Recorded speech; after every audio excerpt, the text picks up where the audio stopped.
When the administration is trying to dig us out of a deep hole, it's difficult for them to take your personal finances into account. You have to do that. I choose to diversify my savings with gold from Birch Gold Group, and you can too. Just text the word Dinesh to 989898. Birch Gold will send you a free, no obligation information kit on gold. Birch Gold has an A+ rating with the Better Business Bureau and tens of thousands of happy customers. You too can diversify with Birch Gold. Text Dinesh to 989898. Coming up, I'll reveal why the Smithsonian is badly in need of a political detoxification and how that can be accomplished to the benefit of both history and fairness. I'll review the comic incident in which a Democratic assistant attorney general is arrested and she keeps screaming, "I'm an AG." Breitbart News editor-in-chief Alex Marlow joins me. We're going to talk about his new book about the lawfare against Trump. It's called Breaking the Law. Hey, if you're watching on X, Rumble, or YouTube, listening on Apple or Spotify, please subscribe to my channel. Hit the subscribe, the follow, the notifications button. I'd appreciate it. This is the Dinesh D'Souza podcast.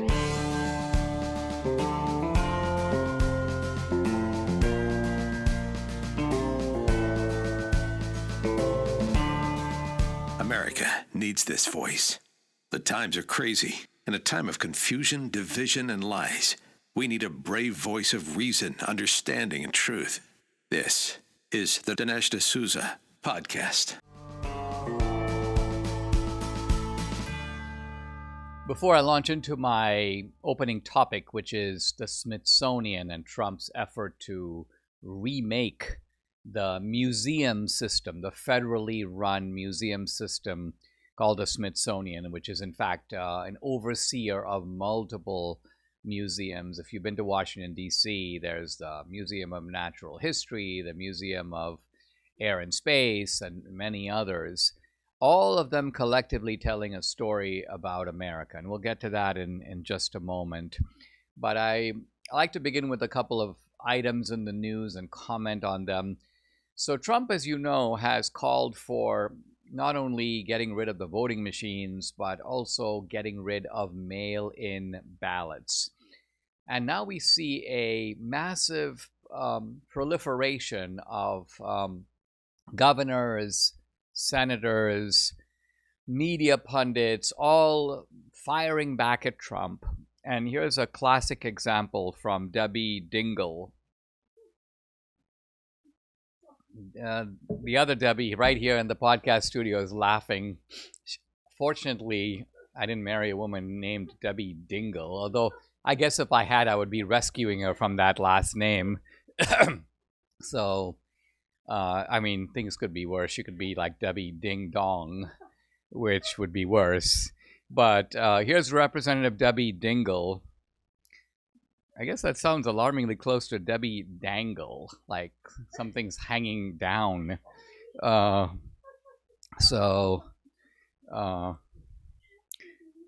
Maybe that was Michelle Obama's maiden name, Michelle Dangle, but now Michelle Obama, of course. Anyway, we will not pursue that line of intellectual inquiry. But here's Debbie Dingell. Mail-in ballots are critical for seniors, people with disabilities, service members, and their families. We're not a democracy if everyone cannot participate.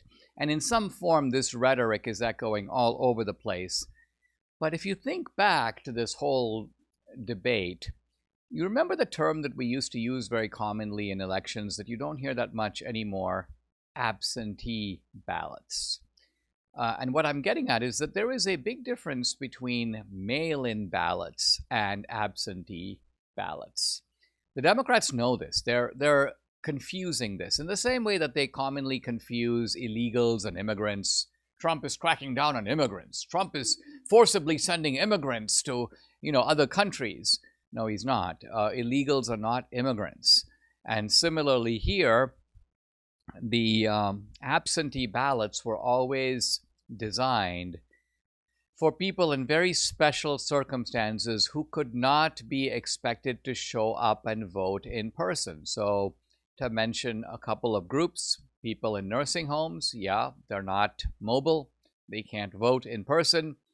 Military families living abroad, So it has long been understood, there's nothing new about this, that some people need absentee ballots. But the expectation was that everybody else needs to vote. If they, these days, we even have early voting so that you don't have to vote on a particular day.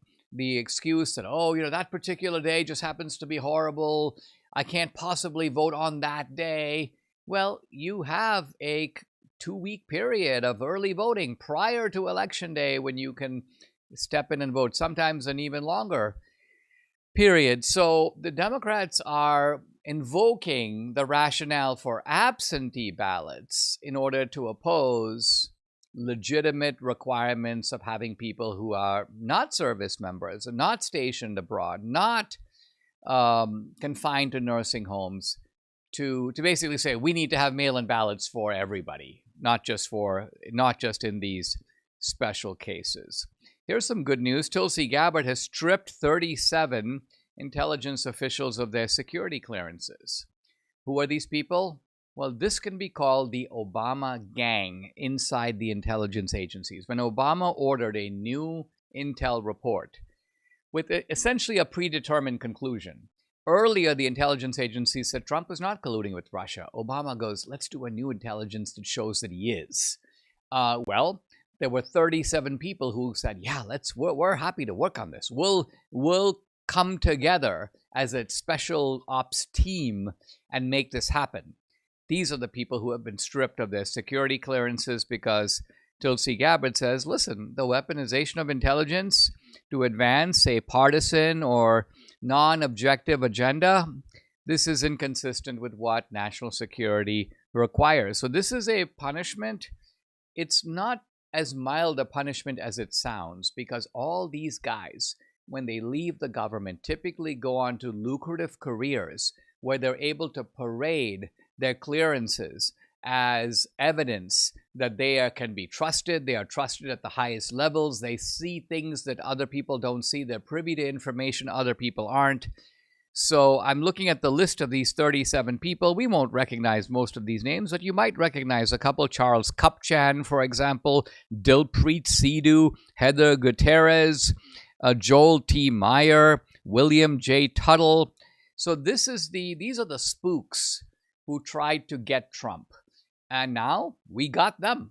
And like I say, these people probably belong, there probably needs to be far severer penalties, but at least we'll take what we can get. We'll start with this, and that is they've lost their security clearances. Now let me talk about the Smithsonian. Trump says it's gone completely woke. It's out of control. And he says where everything discussed is how horrible our country is, how bad slavery was. And this is what the Democrats have jumped on. Trump is saying that our museums are teaching that slavery is bad. What are you demanding is, does he want us to teach that slavery is good? If you look at what Trump is really getting at here, Trump is really saying that there's a one-sided view of American history. It's all negative, and American achievement is not stated. It's understated if it's stated at all. So why do you want to talk all the time about slavery when you could be talking, for example, about the great industrial revolution? Why would you talk only about the sins of America when you should be also talking about the entrepreneurial achievements of America? Why would you talk about the plight of the American Indians and not talk about the settlers who went out west and essentially took a largely barren and certainly undeveloped continent and made something of it? Think about Manhattan. Manhattan, when the Indians had it, was essentially nothing. When people say, well, the Dutch bought Manhattan for like a very small pittance of money, that's because that's what Manhattan was worth.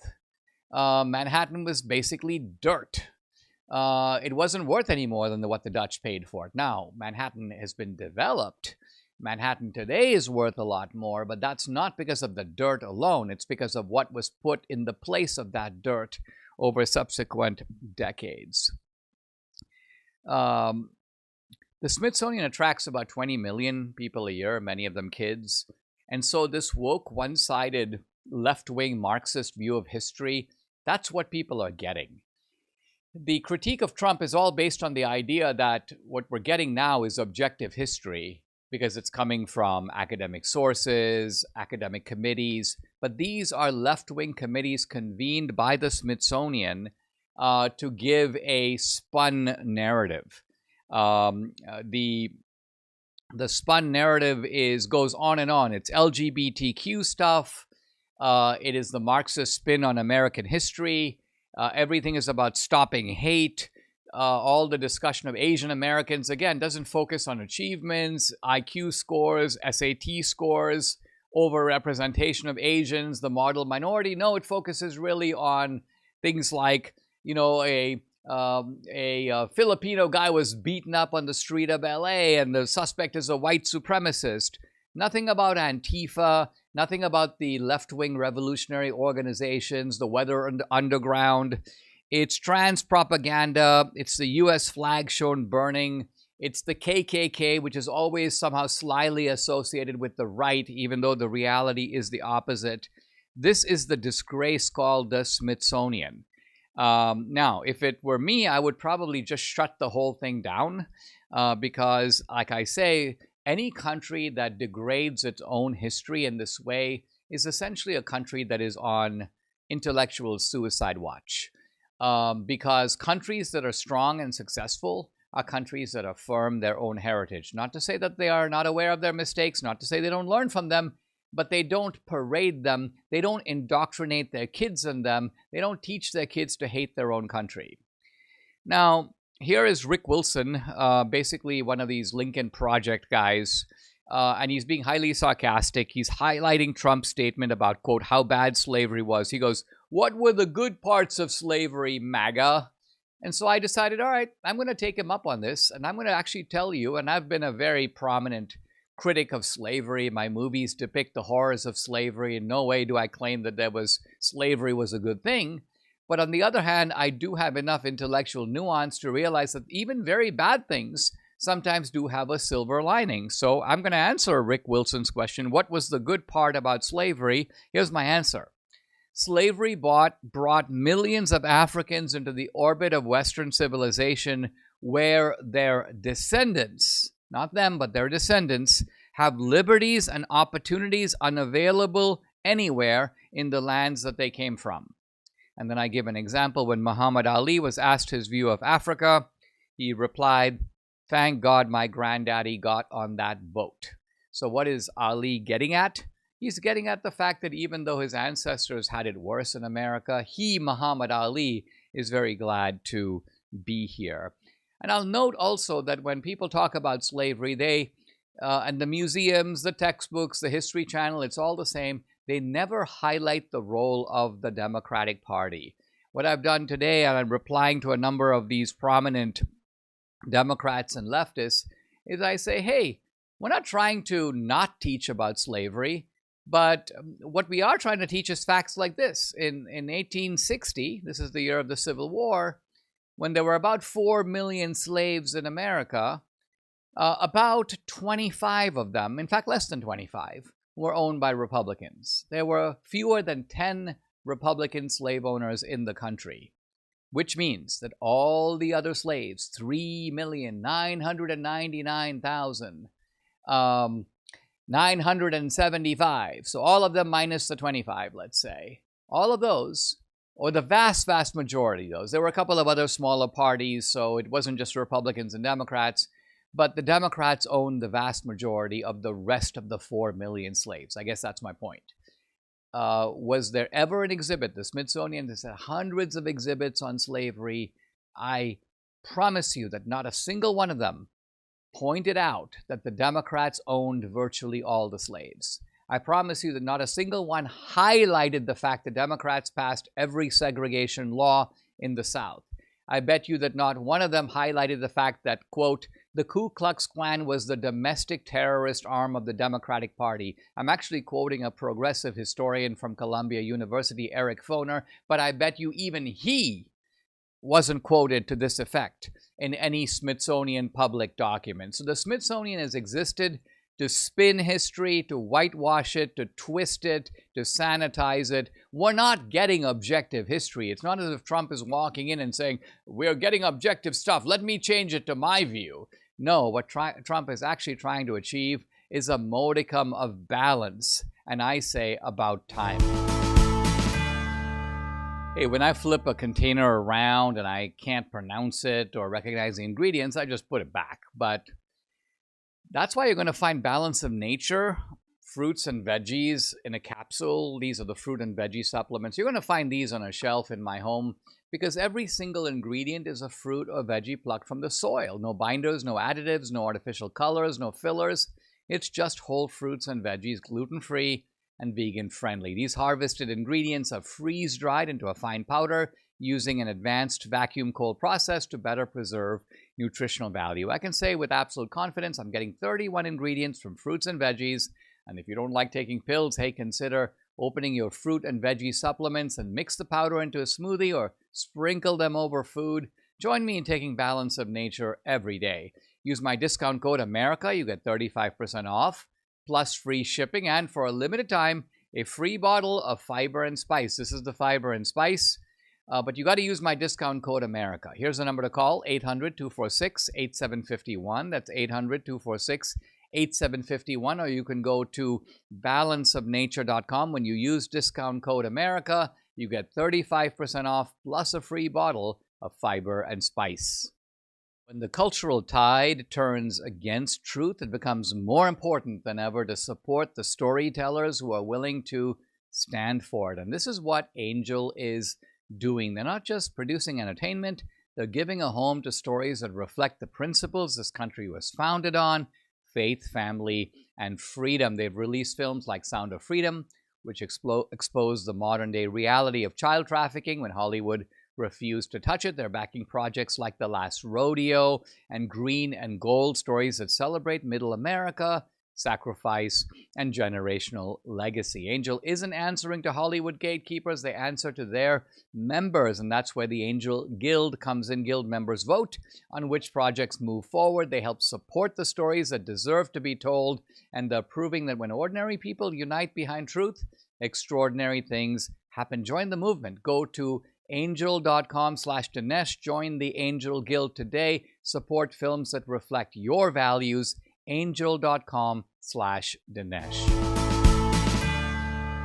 I want to highlight two features of high-level Democrats that are recently dramatized in two episodes I'm about to describe to you. One of them is the Democrats think that they are above scrutiny. They are above the law. They can do things that other people can't do, and they can get away with it. And the second thing is the Democrats think that their titles give them a certain degree of immunity. Now, why do Democrats think this? By and large, because they've been able to get away with it. That's why they think it. Why does someone think he's a master thief? Because he's made 7 robberies and no one's caught him. And so Democrats have this sense of immunity, of being above the law. Now, recently, an investigator at the Trump administration, in fact, this is Pulte, William Pulte, has discovered that one of the governors of the Federal Reserve, Lisa Cook, has done allegedly the same kind of mortgage fraud that I've talked about with regard to Letitia James, with regard to Adam Schiff. And what is that? It's the practice of designating more than one home as your primary residence for favorable mortgage rates and favorable tax treatment. So this is apparently what Lisa Cook has done. She has an out-of-state condo. So she goes, that's my primary residence. At the same time, she has a home in Michigan, and just 2 weeks from that, from designating the condo as her primary residence, she designates her Michigan home as her primary residence. And so this is straight out mortgage fraud. Why? Because the law says that you can only have one primary residence. That primary residence may give you certain types of legal immunities that can't be taken away in litigation, for example, or it may give you certain tax benefits. It's your primary residence, and therefore you get a tax deduction, or it could even be that it's your primary residence, and so you get preferred mortgage rates. which don't apply to a second home. So this is what's going on. This is a left-wing Democrat on the Federal Reserve. And think about it. This is the person setting interest rates. And yet she is playing the system to get beneficial rates for herself. On a somewhat more amusing note, you might have seen a social media video that's gone viral. It involves two women in a bar who are getting arrested basically for trespassing or disorderly conduct. I don't know, some sort of a fracas ensued. The women appear to be intoxicated. And they are being asked by the establishment to leave. They refuse to leave, so they call the cops. That all seems fairly routine, but as it turns out, one of these women is an assistant attorney general in Rhode Island, Devin Flanagan, and she has a kind of a sidekick who is a clone of her, and it seems to sort of worship her. And when the cops come and ask these two to leave, they won't leave. And they're like, "Don't put your hands on me. That's against the law. You can't touch me." And the cops are like, "You need to leave. And if you don't leave, they're going to put handcuffs on you," which is actually what happens. But the point I want to get at is that the moment that the cops show up, the woman goes, "I'm an AG." Now, first of all, she's an assistant attorney general. She acts like she is the attorney general. "I'm an AG. I'm the attorney general." And this is repeated multiple times. I would say something like 8 to 10 times in the course of a couple. "I'm an AG. You can't do this. You have no right." And the other woman is like, "She's a lawyer. She knows what the hell she's talking about." And the cops, to their credit, are not intimidated by this nonsense. This is all just flim-flam. But what I'm getting at is the sense of entitlement behind it. That's the key. The Fox News host Bret Baier was recently in Washington, D.C. I don't know if he went through a light or he was speeding. He's pulled over by the cops. If you watch that video, I don't know who happened to video it, but Bret Baier is a perfect gentleman. He realizes, hey, I was going too fast, or hey, I didn't see the light. He pulls over, he gets a ticket, he takes, he's going to pay the fine, he drives off. That's the way it should be. That's the way you behave if you're under the same laws as everybody else. Clearly, what you have here is a prominent Democrat in Rhode Island, and she's probably used to throwing her weight around and, girl boss style. And so this is a case, again, a small incident by itself, but revealing of an attitude of entitlement. So the same party that's always talking about the little guy and we got to play by the rules, no one's above the law. This is what they kept chanting when Trump was under scrutiny. But when it comes to them, they really do believe that they are above the law. Mike Lindell tells me a major retail chain just canceled a big order, leaving MyPillow with an overstock of classic MyPillows. But their loss is your gain. For a limited time, MyPillow is offering the entire classic collection at true wholesale prices. Get a standard MyPillow for just $17.98. Upgrade to queen size for just $22.98. King size $24.98. You can snag body pillows for $29.98 and versatile multi-use pillows for just $9.98. Plus, when you order over $75, you get $100 in free digital gifts. No strings attached. That's right. Premium pillows at unbeatable prices and bonus gifts to top it off. So don't wait. Go to mypillow.com or you can call 800-876-0227. That's 800-876-0227. Don't forget to use promo code Dinesh and grab your standard MyPillow for just $17.98 while supplies last. Guys, I'm always very pleased to have back on the podcast our friend Alex Marlow, the host of the Alex Marlow Show, editor-in-chief of Breitbart News, but also a best-selling author who has a great new book. And it's called Breaking the Law, Exposing the Weaponization of America's Legal System Against Donald Trump, a topic very relevant now, particularly as the Trump administration tries to hold some of the scoundrels who are behind all this responsible or accountable. You can follow Alex on X at Alex Marlow. His website is alexmarlow.com. Alex, welcome. Thanks for joining me. I know you've been in the frenzy of a book tour, which I know all too well myself.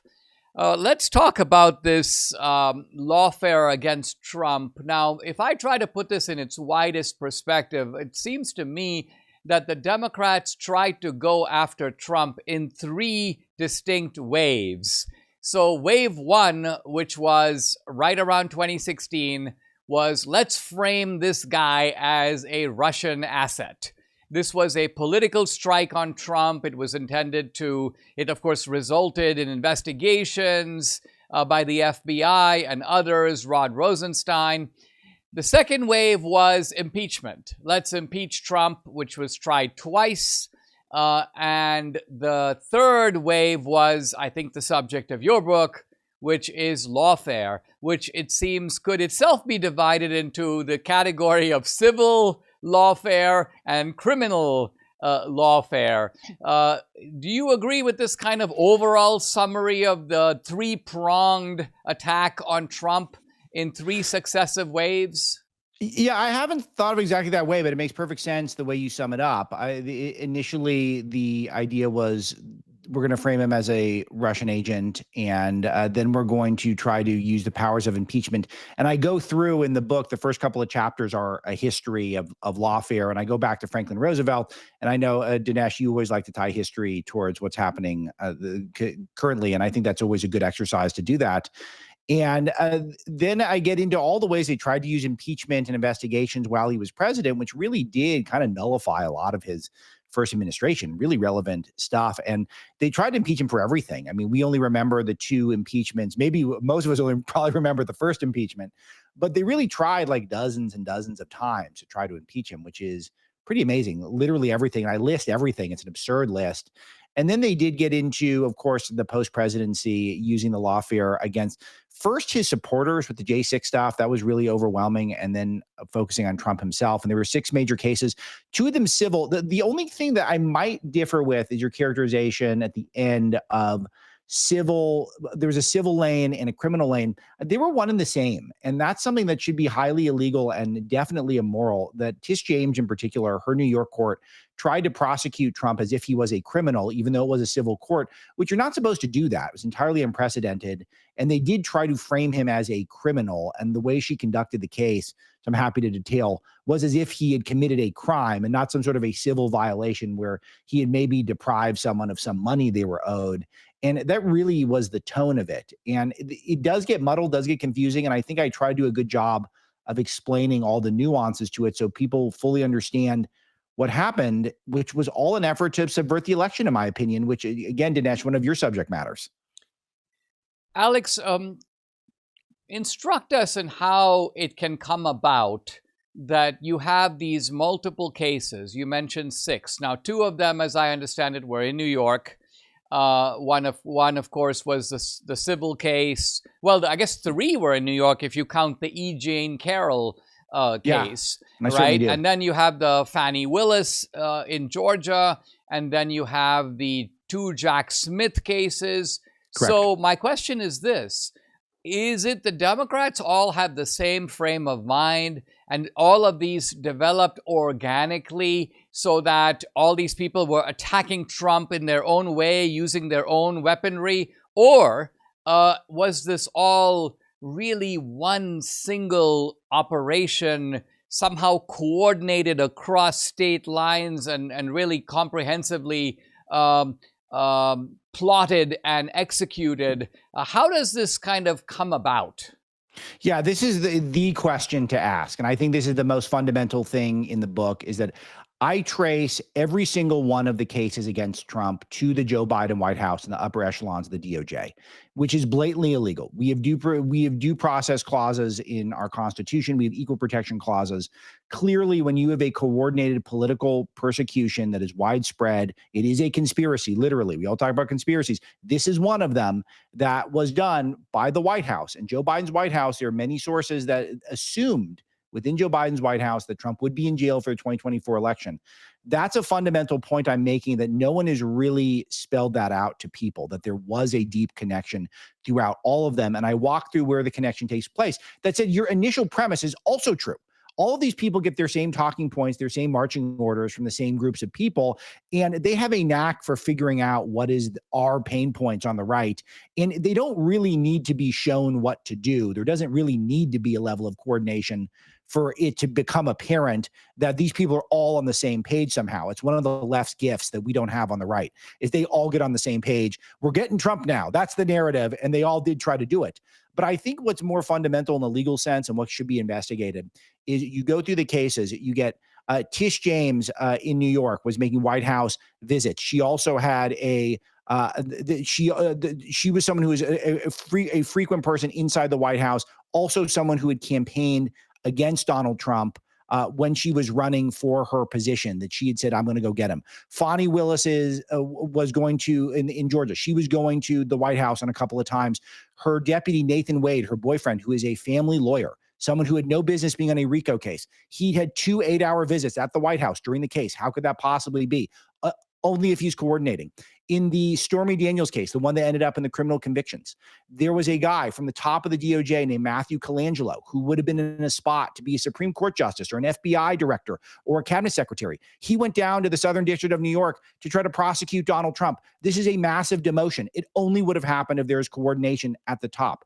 You had another Biden aide who is part of Fannie Willis's team to take out Trump, a guy named Jeff DeSantis who had worked in the Biden campaign. Then he goes down to Georgia to try to take out Trump. Jack Smith met with the Biden White House before the indictments, something that would have been impossible in any other time in history, Dinesh, that would have been seen as legitimate. Every single case, all 6 of them have a tie to Joe Biden, and that's where the investigation should begin.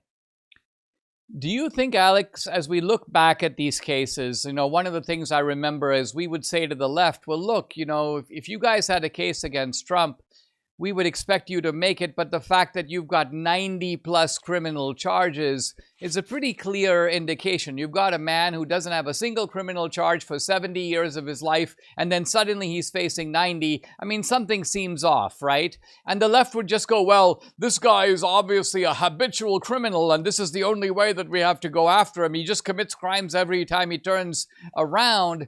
Now, looking back at those 6 cases, was there even a single one of them that carried any kind of merit or carried any kind of fear on your part that, there's something here, they might be able to get him on this? Or are you able to look back and go, these were all equally preposterous? Yeah, it's a fantastic question. They all were preposterous, and even the ones that seemed the worst were somehow even more preposterous the more you look into it. The most absurd one was the E. Jean Carroll case, which, again, by the way, a Biden White House connection. Reid Hoffman funded that case, a mega donor to Democrats and a frequent Biden visitor. He went to the Biden White House 5 times in 2022 alone in the middle of all this stuff. So that case was the most absurd. If you read it, Dinesh, I'd be shocked if you weren't laughing when you actually hear what she claims Trump did to her. She had no witnesses. And apparently she had maintained this dress where it had Trump's DNA on it, but she wouldn't turn it over to the court. I mean, the details are just completely ridiculous, top to bottom. That one's ridiculous. The Stormy Daniels one, it was a lapsed misdemeanor where the statute of limitations had come up, and they strained to make it a felony because they tried to piggyback it onto a campaign violation, as if paying hush money, which is not illegal, is somehow a campaign violation, which had never been tried before in a court. That case was one of the most absurd and was the only one that ended in a criminal conviction. And then the penalty for that, where we're talking, perhaps hundreds of years in jail as a maximum for all of these breaches that were not breaches at all. That was a absurd one. The most ridiculous one, of course, was Jack Smith entirely, because Jack Smith's job did not exist. It was a fabrication.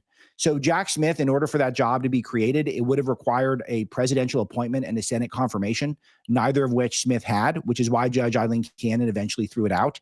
It was a total fishing expedition, and he had 18 months to dig into documents, to do interviews, to have subpoena power, and he was completely unmoored. He answered to no one. This is unthinkable in American history and was clearly absurd when you look back on it. And yet he was able to operate with impunity for 18 months until finally the Trump team pieced it together and Judge Cannon threw it out. But all of that was designed as a harassment campaign. Tish James, I mean, the whole premise was that Trump was undervaluing his properties. She said in her court, Arthur Engoron, really, but the judge said that Mar-a-Lago is worth $18 to $28 million. That's less than 1 acre properties in Palm Beach are worth. Those go for about 40 million. Trump claimed it was about 750. I think Trump underestimated it. I think Mar-a-Lago is worth about $2 billion based off of my research.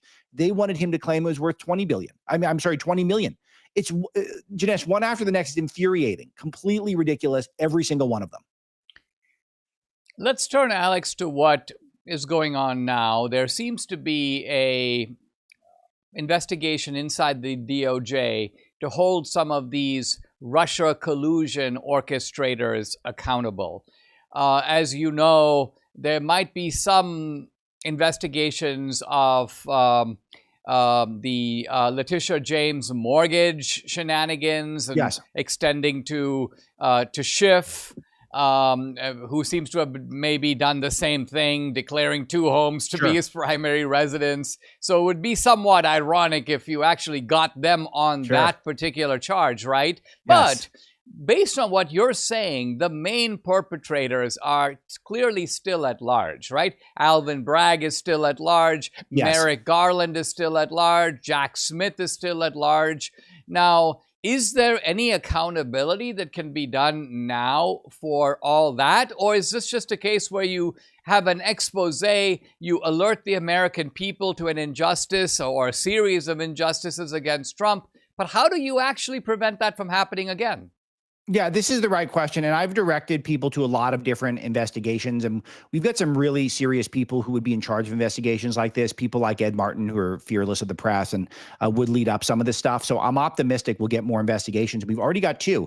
Investigation of Jack Smith, which, as I laid out, the guy had an unconstitutional job for 18 months to harass the front runner of the opposition party.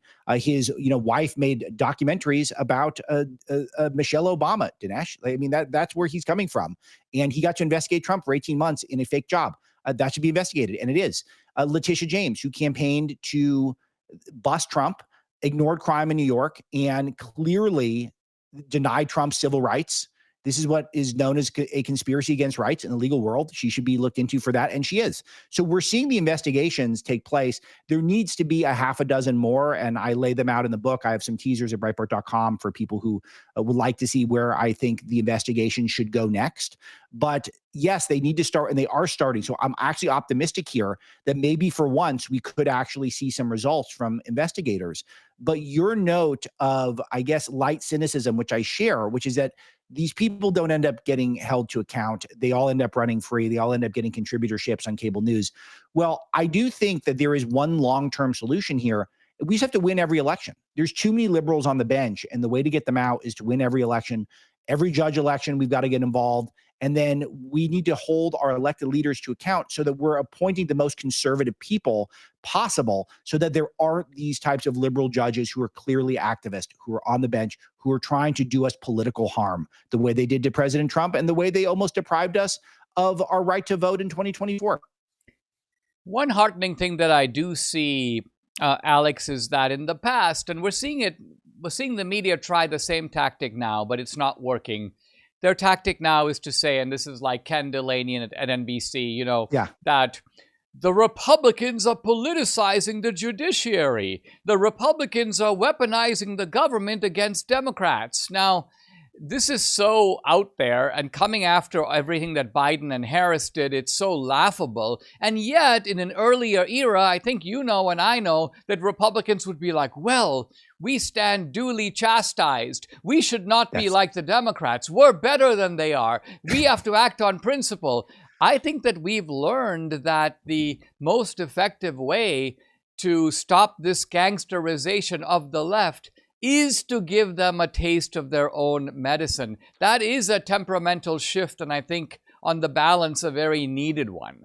Oh, we are in exactly the same place here, and this is such a great moment for this, because we have every benefit of every argument here. We can say that, well, it's tit for tat. They did this to us. They use that we're just asking questions approach with Trump to harass him for years on end. So we're completely free to do that. But we're also righteous with the law. And I go through this pretty carefully, that each and every one of these cases has clear violations of the law, which is why the book's titled Breaking the Law. The play on words is that the law itself is broken. The left hates law and order. And I go through their history of how they hate law and order, starting with the border and then going to the Soros-funded DAs that are making our cities more chaotic, they don't regard law and order as anything more than a means for them to achieve more political power. And once you have that framework, you don't care what the New York Times writes. But I would note, Dinesh, it is interesting. There's been two major pieces in the New York Times since the book came out accusing the Trump DOJ of politicizing things on their own behalf, which is completely ridiculous if you've been in the headspace I've been in the last year and a half, seeing each and every one of these cases get politicized to try to eliminate their top political competitor. Guys, a timely and important book from our friend Alex Marlow. It's called Breaking the Law, Exposing the Weaponization of America's Legal System Against Donald Trump. Follow Alex on X at Alex Marlow, the website alexmarlow.com. Check out the book. And Alex, thank you very much for joining me. Dinesh, you're the best. I appreciate you so much. I'm continuing my discussion, drawing on my book, Ronald Reagan, How an Ordinary Man Became an Extraordinary Leader, of Reagan's personality and his character. And I want to begin by talking about Reagan's view of God and of religion. And after that, I'm going to talk about Reagan's informality, the way that he dealt with people one-on-one. And again, it's kind of interesting to keep Trump in the background as well, because we'll see that there's a sort of overlap between Trump and Reagan's view of religion.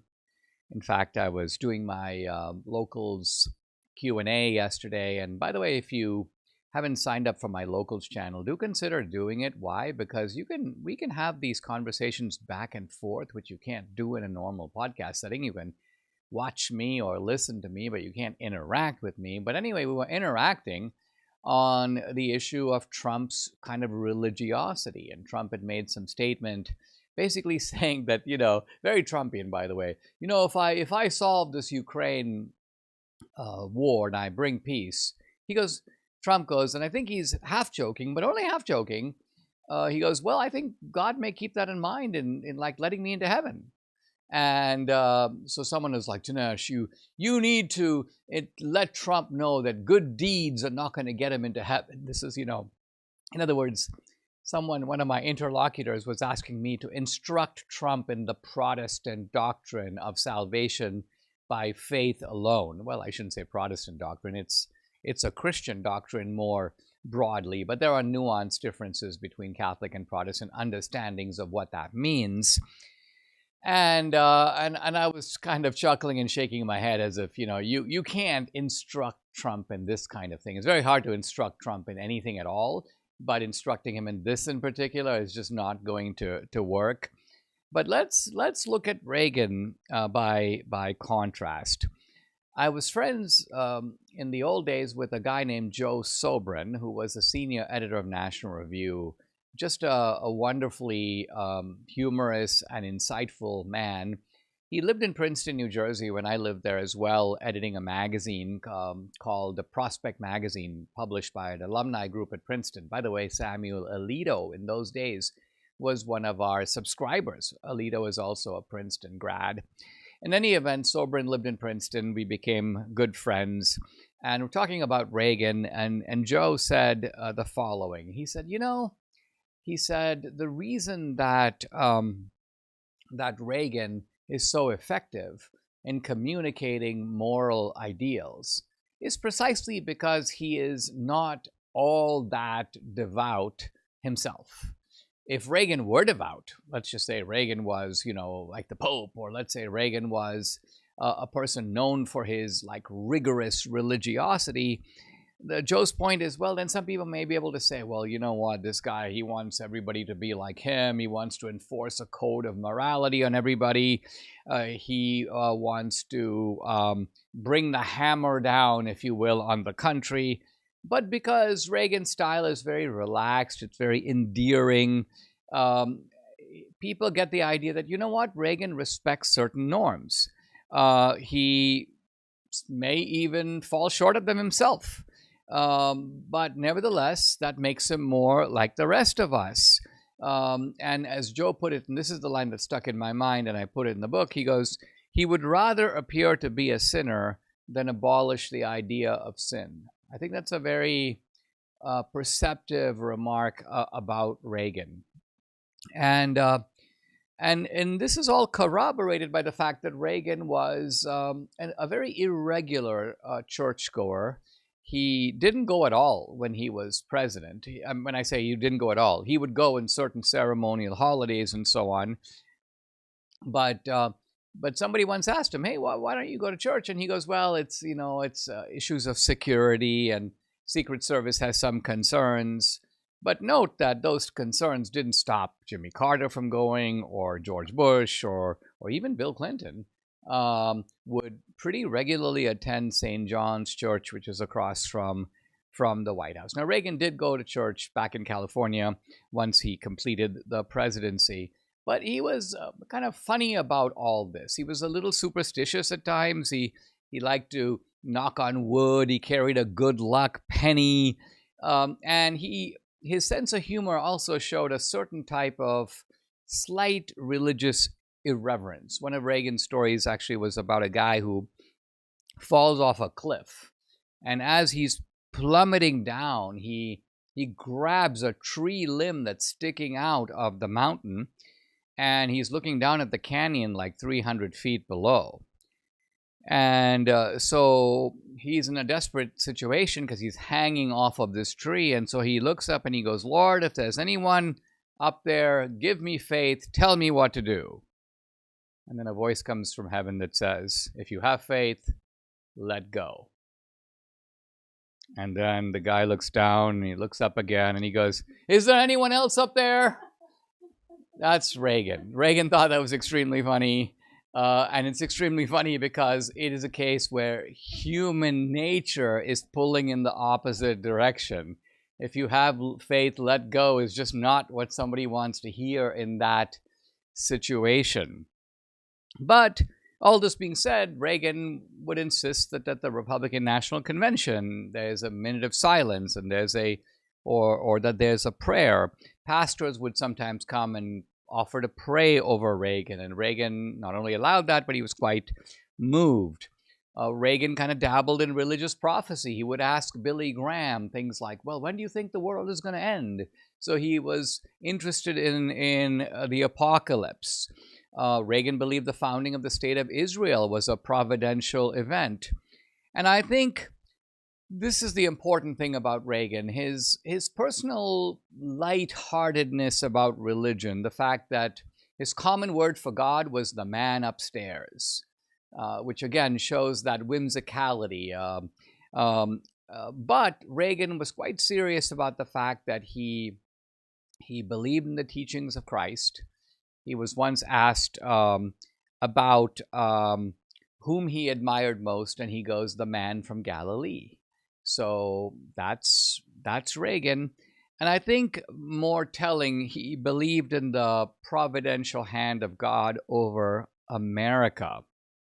And this is a belief that Reagan shared with Lincoln and shared with George Washington before him. So that's a little window into Reagan's religiosity. Now let me talk about his personality. Here's one thing Reagan had in common with Trump. He could talk to people from all walks of life. He was at ease talking to Prince Charles, as Trump would be talking to King Charles. But at the same time, Reagan could talk just as easily to a guy at a construction site, Trump the same. And Reagan could talk to Secret Service agents who came from very different walks of life than Reagan. And I remember when I was in the White House, I would see very strange people walking in the hallways. And these people were all very comfortable. Now, I'm not saying that these people were all personally interacting with Reagan, but they were there for some sort of White House event at one time or another. So who are some of these people? Well, one day I walked down the hallway, and who do I see? I see a bunch of nuns, like all walking down the hallway in their habits. Another time I'll see like a bunch of like Soviet, they were called refuseniks. They were like Soviet dissidents with like long beards, and some of them were monks, and others were just writers and poets. Another time I see, Afghan veterans, in other words, Afghans who had lost limbs in the war with the Soviet Union. Then I see like the Sons of Italy, Fulbright scholars from Africa, a bunch of black guys in suits. And all these people were coming to the White House on one occasion or another. Typically, I would say they would go to a briefing and Reagan would stop by, say a few words. So their interaction with Reagan was minimal. But nevertheless, Reagan knew how to talk to all these different kinds of people. That's the point I'm getting at. Reagan meets the Prime Minister of Japan, a man named Yasuhiro Nakasone. And this is a very formal guy who gives Reagan a very slight, classic Japanese bow. And Reagan doesn't really want to bow, so Reagan wants to know what he should call this guy. So he says, this is so Reaganite. He says, what does your wife call you at home? Because Reagan didn't want to call him Yasuhiro. So the guy goes, well, my wife calls me Yasu. So Reagan goes, Yasu? I'm Ron. This is such an American thing to do. Very Reaganite, very informal. And Reagan was kind of the same way with Gorbachev. Reagan would tell Gorbachev stuff that Gorbachev did not expect to hear, and not expect to hear, especially from Reagan. To give you one example, Reagan and Gorbachev are chatting, and think of it, these are two world leaders there to settle some really important issues. And Reagan says to Gorbachev, he says, I got to tell you about this article I just read in People magazine about a man who weighed over 1,000 pounds. And this guy was trying to get to the bathroom, but because he was so large, he got stuck in the doorway. And Reagan goes, it really frightened him, and he immediately went on a diet. And you can see Gorbachev's face, and Gorbachev doesn't really know what to say, so he says something like, well, is this a real fact? And Reagan goes, oh yeah, it's in People magazine. It's true. It's true for sure. And so now again, to someone listening, academic or some media, from be like, well, this is typical Reagan, indulging in this kind of nonsense. But Reagan did not hesitate to engage in very colloquial familiarities with people. He was very chatty with Margaret Thatcher. In fact, his joke, and this was a joke, is that she was the, quote, other woman in his life. And he also didn't like to be scolded by her, which he was not, by the way, above doing. Margaret Thatcher was known to, and so one time, for example, Frank Carlucci, one of Reagan's top aides, said to him, Mr. President, Reagan was about to take a certain action. And Carlucci said to Reagan, if you do this, Margaret Thatcher is going to be on the phone. And Reagan was like, oh, I don't want that. As if to say, like, no, I don't want to get a call from Margaret Thatcher, you know, to lecture me. I'm not going to do that, whatever it was. It's obviously something quite minor. And at one another occasion, Reagan is calling a Democratic congressman. This was in the days when you had some reasonable Democrats, and Reagan was trying to persuade him to come over to Reagan's side on a particular vote. And when he called the guy, he realized that the guy was in Australia, and Reagan was calling him at 3 in the morning. Reagan didn't know that, but the moment he found out this is Reagan, he goes, oh, he goes, Congressman so-and-so, he goes, it's not really me. It's an imposter pretending to be me. I'm sure the real president will be calling you back at a more decent hour. So this is Reagan just being very genial and witty and apologetic. And Reagan had the ability to do this even with Democrats. Jimmy Carter invited Reagan to speak at the dedication of the Carter Center in Atlanta. And Reagan gave such a touching and magnanimous tribute to Carter. Think about it. These two had quite bitterly contested the 1980 election, that after Reagan finished speaking, Carter came up to him and said this. He said, I think I now understand more clearly why you won in November 1980 and I lost. Subscribe to the Dinesh D'Souza podcast on Apple, Google, and Spotify, or watch on Rumble, YouTube, and salemnow.com.